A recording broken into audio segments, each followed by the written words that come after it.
Ils n'ont pas demandé, ils ont simplement décidé. Et comme toujours, on attendait de moi que je hoche la tête, que je souris, et que je fasse tout fonctionner. Je m'appelle Rachel Connors. J'ai 28 ans, je suis comptable senior dans un cabinet dont personne hors du milieu de la finance n'a jamais entendu parler. Je mène une vie tranquille dans un immeuble tranquille, sans drame, sans dégâts. J'ai construit tout ce que j'ai à partir de rien, mon diplôme, mon emploi, ma cote de crédit, même ma table de cuisine. Aucun passe-droit. Aucun raccourci. Mais si vous demandiez à ma famille, ils diraient probablement que je suis la froide. Pas parce que j'ai crié, ou claqué la porte, ou fait quoi que ce soit de cruel, juste parce que j'ai arrêté de réparer leurs dégâts. Vous voyez, j'ai une sœur aînée, Erin. 2 ans de plus que moi, mais toujours 5 pas derrière. Erin a cette capacité de transformer chaque échec en tragédie et de faire porter la responsabilité aux autres. Perdu un autre emploi? Le patron était toxique. Expulsé d'un autre appartement? Les colocataires étaient jaloux. Une autre facture impayée? Elle fait de son mieux. Et mes parents, Carole et Frank? Ils ne remettent jamais rien en question. Ils s'adaptent, réarrangent. Et s'ils ne peuvent pas réparer eux-mêmes, ils se tournent vers moi. Tu es stable, Rachel. Tu as de la chance. Tu peux aider. Cette phrase m'a poursuivie pendant des années. Aider pour la voiture.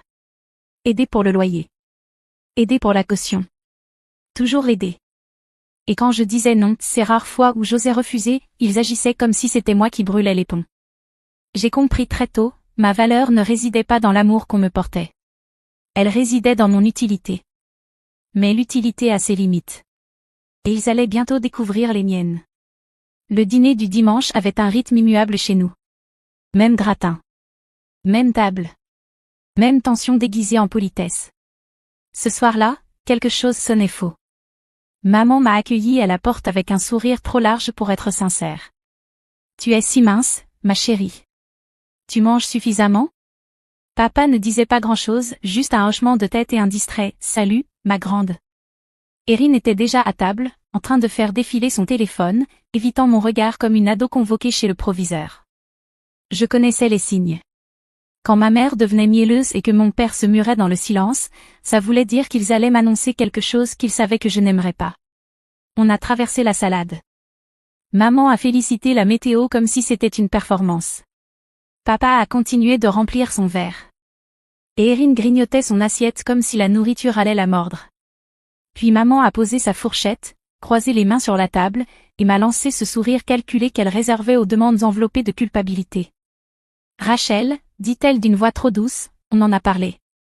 Erin traverse une période difficile et, eh bien, elle va venir vivre chez toi quelque temps. Comme ça. Pas de questions. Pas de discussion. Elle l'a dit comme si elle m'offrait des biscuits, comme si j'allais dire oui, évidemment. J'ai senti la pièce s'arrêter. Comme s'ils attendaient que je résiste. Attendaient ma réticence pour pouvoir l'appeler de l'égoïsme. J'ai regardé Erin. Elle a levé les yeux brièvement, puis les a détournés. Mon père s'est raclé la gorge, déjà prêt pour le conflit. À la place, j'ai souri. Bien sûr, ai-je dit légèrement. Si ça peut aider Erin à se remettre sur pied, je ne vois pas pourquoi pas. Le silence qui a suivi a été tranchant. Ma mère a cligné des yeux, prise au dépourvu. Mon père a soufflé comme s'il venait d'éviter une balle. Erin s'est adossée à sa chaise, un petit air satisfait envahissant lentement son visage. Personne n'a remarqué à quel point je suis devenue immobile, après ça. À quel point je suis devenue silencieuse. Ils pensaient que j'avais cédé. Mais ce qu'ils ne savaient pas, ce qu'aucun d'eux n'avait pensé à demander, c'est que je n'habitais plus dans cet appartement depuis des semaines. Et je n'avais aucune intention de laisser Erin, ni personne d'autre, emménager dans un endroit qui n'existait plus. Je ne me suis pas réveillée un matin en décidant de mentir à ma famille. Ça m'a pris des années. Des années de déception silencieuse. De faveurs chargées de culpabilité et de sacrifices oubliés. De prise de conscience, dans ma famille, survivre venait toujours avec des chaînes. Et être la forte, ça voulait juste dire être la plus pratique à utiliser. Quand j'avais 21 ans, la voiture d'Erin a été saisie. Elle m'a appelée en larmes, disant qu'elle ne pouvait plus se rendre à son nouveau travail, que celui-là, c'était différent. Elle avait juste besoin d'un petit coup de pouce pour commencer. Mon crédit était impeccable. Co-signer semblait un petit geste. Elle a arrêté d'aller à ce travail 3 semaines plus tard. A raté les paiements. Devinez qui a vu son crédit en pâtir. À 23 ans, maman m'a appelé en pleurs parce que l'hypothèque était en retard. Papa avait été licencié. Aaron était revenu vivre à la maison. J'ai viré $2000 dès le lendemain matin. Personne ne m'a remercié. À Noël, maman m'a tendu une tasse sur laquelle était écrit « Meilleure fille du monde » et j'ai failli éclater de rire. À 25 ans, Aaron a été arrêté pour conduite en état d'ivresse, la première dont on ait eu connaissance, en tout cas. Papa m'a demandé de garder le secret. Il a dit que ça détruirait la réputation de la famille. J'ai payé l'avocat. Aaron n'a jamais prononcé un mot. Un an plus tard, quand elle s'est fait arrêter à nouveau et que j'ai refusé d'aider, maman m'a traité de froide. Tu n'as jamais compris ce que c'est que de s'inquiéter pour quelqu'un qu'on aime, elle a dit. La vie d'Aaron est plus dure que la tienne. C'est là que j'ai compris. Pas que j'ai soupçonné, compris. Il ne me voyait pas. Il voyait une fonction. Un robinet qu'on ouvre quand quelque chose casse. Un portefeuille qui sourit. J'ai commencé à me retirer. Je déclinais poliment, changeais de sujet, disais « je vais y réfléchir » au lieu de « oui ». Ils ont remarqué. Et ils n'ont pas aimé. Un soir, je me suis retrouvée assise seule dans mon appartement, le condo que j'avais acheté sans aide, décoré avec des soldes, payé mois après mois avec des chiffres, des tableurs, et une discrète persévérance. J'ai regardé la porte d'entrée et j'ai compris que je ne m'y sentais plus en sécurité. Parce que ce n'était pas chez moi. Quand il voulait quelque chose, c'était toujours chez nous. Comme mon temps, mon argent, ma patience. Alors j'ai pris une décision. J'ai appelé un agent immobilier. J'ai vendu l'appartement discrètement, légalement, sans tambour ni trompette. J'ai déménagé dans une petite location de l'autre côté de la ville. Personne n'a demandé où. Et je ne l'ai pas dit. J'aurais pu. Mais je ne l'ai pas fait. Pas par cruauté. Pas par vengeance. Par instinct de survie. Parce que parfois, quand on grandit dans une famille qui ne se souvient de vous que pour ce que vous apportez, la chose la plus douce qu'on puisse faire pour soi-même, c'est disparaître juste assez pour respirer. Les textos ont commencé le lundi. On amènera le matelas d'Aaron samedi matin. Franck charge les cartons vendredi soir. Elle est impatiente d'avoir enfin son propre espace. Je n'ai pas répondu. Je n'en avais pas besoin. Il parlait à une version de moi qui n'existait plus. Chaque message partait du principe que j'ouvrirais la porte, que je réorganiserais ma vie, que je porterais le poids sans faire de bruit. Il l'avait déjà fait. Il ne savait juste pas que j'avais arrêté d'écouter. Jeudi, maman m'écrivait tous les jours. Dis-moi si tu veux que je nettoie un peu avant qu'elle arrive. Aaron dit qu'elle ne sera pas un fardeau. Elle apporte sa propre vaisselle. Celle-là m'a fait rire doucement, dans mon café. Elle n'avait pas lavé une assiette dans son propre appartement depuis des années. Mais j'ai laissé les choses se dérouler. Je n'ai pas résisté. Je ne les ai pas corrigées. J'ai attendu. Samedi matin, je suis partie tôt. Un café d'abord. Puis une virée de l'autre côté de la ville, sans destination particulière. Je me suis promenée dans un marché fermier sans rien avoir l'intention d'acheter. Je suis restée au soleil plus longtemps que nécessaire. Mon téléphone a vibré 3 fois dans ma poche avant que je le consulte. Appel manqué. Messages vocaux. J'ai laissé le 4e appel passer. Rachel. C'était maman, mais pas sa voix douce. La voix cassante. Celle qui tremble de panique. Qu'est-ce qui se passe, exigea-t-elle. Il y a un homme ici, il dit qu'il vit dans le condo. Il dit que tu n'y habites plus. J'ai laissé le silence s'installer. Je voulais qu'elle le sente. Ce vide nouveau. Cette certitude disparue. Tu ne nous as rien dit, lâcha-t-elle. Tu n'as pas dit un mot. Non, répondis-je calmement. Je ne l'ai pas fait. Bruit de fond, le froissement de sac, la voix de papa, tendue, basse. Aaron disait quelque chose que je ne pouvais pas entendre. Rachel, siffla maman. Qu'est-ce que c'est que ça? J'ai vendu le condo, dis-je simplement. Il y a des semaines. Tu as quoi? J'ai déménagé. Discrètement. Je ne pensais pas que ça comptait. Personne n'a demandé où je vivais, alors je ne l'ai pas dit. Pendant un instant. Rien. Je les ai imaginés sur le perron, les sacs posés au sol, les bras croisés, réalisant qu'ils avaient planifié une invasion et s'étaient trompés de château. Puis la voix de papa, tranchante, tu nous as menti. Tu as dit qu'elle pouvait emménager. J'ai dit, si ça aide Aaron, je ne vois pas pourquoi pas. Je n'ai jamais dit où. Encore une pause. Une inspiration coupée de maman. Et enfin, Aaron. Donc quoi, on est juste, quoi, censé se débrouiller maintenant? Elle avait l'air jeune en disant ça. Pas en colère, juste perdue. Et pendant une fraction de seconde, j'ai failli répondre.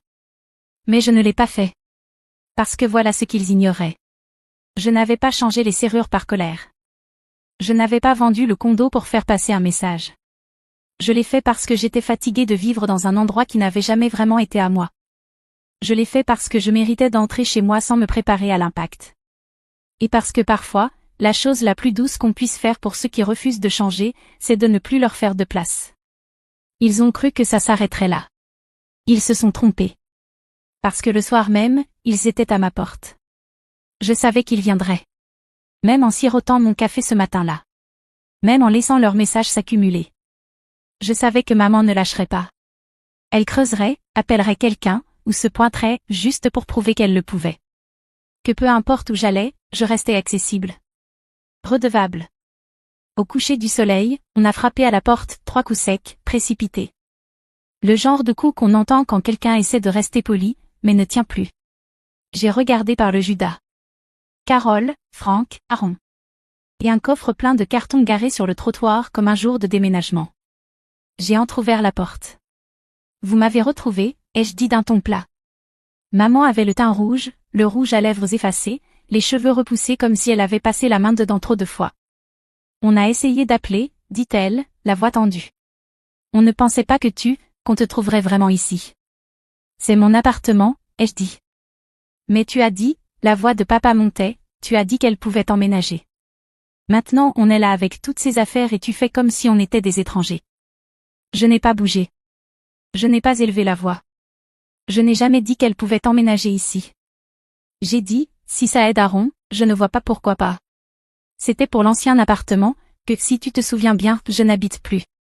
Aaron fit un pas en avant, les bras croisés. Ses joues étaient rouges, non pas de honte, mais de fureur. C'est mesquin, Rachel. Tu fais toujours comme si tu étais au-dessus de tout le monde. Mais ça? C'est juste cruel. J'inclinai légèrement la tête. Tu as emballé toute ta vie et traversé la ville pour emménager dans un appartement dont tu n'as même pas vérifié l'existence. Ce n'est pas de la cruauté. C'est du culot. La voix d'Aaron se brisa. Je suis ta sœur. Oui, répondis-je, glacial. Et tu as passé des années à confondre ça avec un droit au logement gratuit. Papa s'interposa, la voix chargée d'un avertissement. Ça suffit, Rachel. Nous ne partons pas. On a beaucoup supporté de toi. Tu dois ça à ta sœur. Et voilà. Le mot qui planait toujours sans jamais être prononcé, devoir. Comme si chaque dollar que j'avais payé, chaque heure de travail, chaque nuit blanche passée à résoudre des problèmes que je n'avais pas causés avait été consigné quelque part, dans un contrat silencieux que je n'ai jamais signé. Je reculai. Pris mon téléphone. Qu'est-ce que tu fais? Demanda maman, les yeux plissés. Je ne répondis pas. Je composais. 3 sonneries. Puis, 911, quelle est votre urgence? Ma voix resta calme. Oui, j'ai des membres de ma famille devant mon appartement qui refusent de partir. Ils ne sont pas sur le bail. Je ne les ai pas invités. Je souhaite signaler une intrusion. La bouche d'Aaron s'ouvrit de stupeur. Franck jura à voix basse. Maman me regarda comme si je venais de la gifler. Rachel, murmura-t-elle, presque suppliante.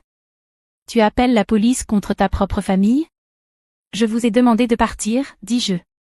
Vous ne l'avez pas fait. L'opératrice me demanda mon adresse. Je la donnai. La voix d'Aaron tremblait de rage. Tu vas tout gâcher. Tu sais ce que les gens vont penser de toi? Tu sais ce qu'ils vont dire? Oui, répondis-je. Ils diront que j'ai enfin arrêté d'ouvrir la porte. Maman cligna des yeux. Sa voix s'affaissa, plus petite. Tu étais gentille, avant. Je ne bronchais pas. Tu remarquais quand j'allais mal. Le silence qui suivit n'était pas vide, il était dense, chargé de chaque limite ignorée, chaque mot avalé, chaque moment où j'ai dit oui alors que j'avais envie de hurler non. Une voiture de patrouille arriva 10 minutes plus tard. L'agente en sortit, grande, calme, la main proche de sa ceinture mais détendue. Bonsoir, dit-elle. On nous a signalé une intrusion. Je hochai la tête. C'est moi. Elle regarda mes parents. Aaron. La voiture encore pleine de bagages dans le coffre. Madame, monsieur, je vais devoir vous demander de quitter les lieux. C'est notre fille, dit Franck. C'est une affaire de famille. Et ceci est son domicile, répondit l'agente, auquel vous n'avez pas le droit d'accéder sans autorisation. Aaron semblait prêt à pleurer, ou à lancer quelque chose. Ou les deux. Tu vas le regretter, Rachel. Non, dis-je. J'ai regretté presque tout jusqu'ici. Mais ça? C'est la première chose dont je sois certaine. Le lendemain, je me réveillai avec 12 appels manqués, 5 de maman, 2 de papa, les autres de numéros inconnus. Probablement des cousins, ou des amis de la famille que je n'avais pas vus depuis mon diplôme. Puis vinrent les messages. Comment as-tu pu faire ça à ta propre sœur? Ta mère est anéantie. Aaron dort dans sa voiture, c'est ça que tu voulais? Je ne répondis pas. Je défilai. Et je le trouvai, un post Facebook de ma mère. Public. 3 paragraphes ponctués d'émojis cœur brisé et une photo d'Aaron enfant. Nous avons élevé nos 2 filles pour qu'elles prennent soin l'une de l'autre, mais l'une d'elles a oublié ce que cela signifie. Nous avons le cœur brisé que Rachel, si brillante, si chanceuse, nous tourne le dos dans un moment de besoin. Aaron ne méritait pas ça. Aucun de nous ne le méritait. Des centaines de likes. Des dizaines de commentaires de gens que je n'avais pas vus depuis mes 12 ans, me traitant d'égoïste, de froide, d'arrogante. Ce n'était pas nouveau, juste plus bruyant. Je restai longtemps à fixer l'écran. Puis, pour la première fois de ma vie, je répondis. Un fil. Sobre. Sans fioriture. Sans hashtag. Capture d'écran, le virement de 2000 $ pour couvrir l'hypothèque. Capture d'écran, mon nom sur le prêt automobile d'Aaron, suivi de l'avis de recouvrement. Une photo de la facture de l'avocat pour son arrestation pour conduite en état d'ivresse. Une chronologie de chaque service exceptionnel que j'avais rendu depuis mes 21 ans. Le reçu prouvant la vente du condo. Et enfin, un message que j'avais gardé car on m'avait envoyé 2 ans plus tôt, me traitant de robot ennuyeux parce que je refusais qu'elle squatte chez moi pendant 1 mois. Je conclus par une seule ligne. Je n'ai pas abandonné ma famille. J'ai juste arrêté de m'endetter émotionnellement. J'éteignis mon téléphone après ça, non pas par peur, mais parce que je n'avais pas besoin d'applaudissements. J'avais juste besoin de silence. Et pour une fois, je l'avais. Ce soir-là, l'appartement était calme. Pas de bruit dans le couloir. Pas de téléphone qui vibre. Juste le ronronnement du frigo et, de temps à autre, le craquement des tuyaux dans les murs. Je me fis une tisane. Camomille. Pas pour dormir, je n'en avais plus besoin. Pour le rituel. Une tasse chaude tenue à 2 mains. La vapeur qui montait, comme un pardon que je n'avais pas demandé. Mon téléphone s'alluma une fois, maman. Puis encore, Aaron. Je n'ouvris pas les messages. Je n'en avais pas besoin. Je connaissais le refrain maintenant. Choc. Colère. Culpabilité. Supplication. Toujours dans cet ordre. Je bloquai les 2 numéros. Pas par cruauté. Pas par orgueil. Mais parce que toutes les portes ne méritent pas d'être frappées éternellement. Je sortis sur le balcon. Il faisait froid, mais pas mordant. Un froid qui te rappelle que tu es vivant. En bas, la ville bourdonnait. Les gens bougeaient. Les phares scintillaient. Quelqu'un promenait un chien dans un manteau trop gros pour le printemps. Une voisine, 2 étages plus bas, me fit signe. Je lui répondis. C'était simple, ce petit geste. Mais plus authentique que la plupart des choses que j'avais faites par obligation. À l'intérieur, j'éteignis les lumières une par une. Le salon. La cuisine. Le couloir. Pas de cadre au mur. Pas de photos de famille. Juste du silence. Juste de l'espace. Je ne me sentais pas victorieuse. Ni amère. Ni brisée. Je me sentais simplement débarrassée du rôle. Fini d'expliquer. Fini d'être le masque à oxygène de secours pour des gens qui n'ont jamais appris à respirer seuls. Quelque part, ils étaient sûrement en train de réécrire l'histoire, me peignant en méchante. Ou en insensible. Ou en fille ingrate. Qu'ils le fassent. Je ne suis pas venue ici pour être aimée. Je suis venue ici pour arrêter de faire semblant. Je n'ai pas disparu. Ils ont juste raconté l'histoire comme si je l'avais fait. Et maintenant, c'est moi qui l'ai écrite.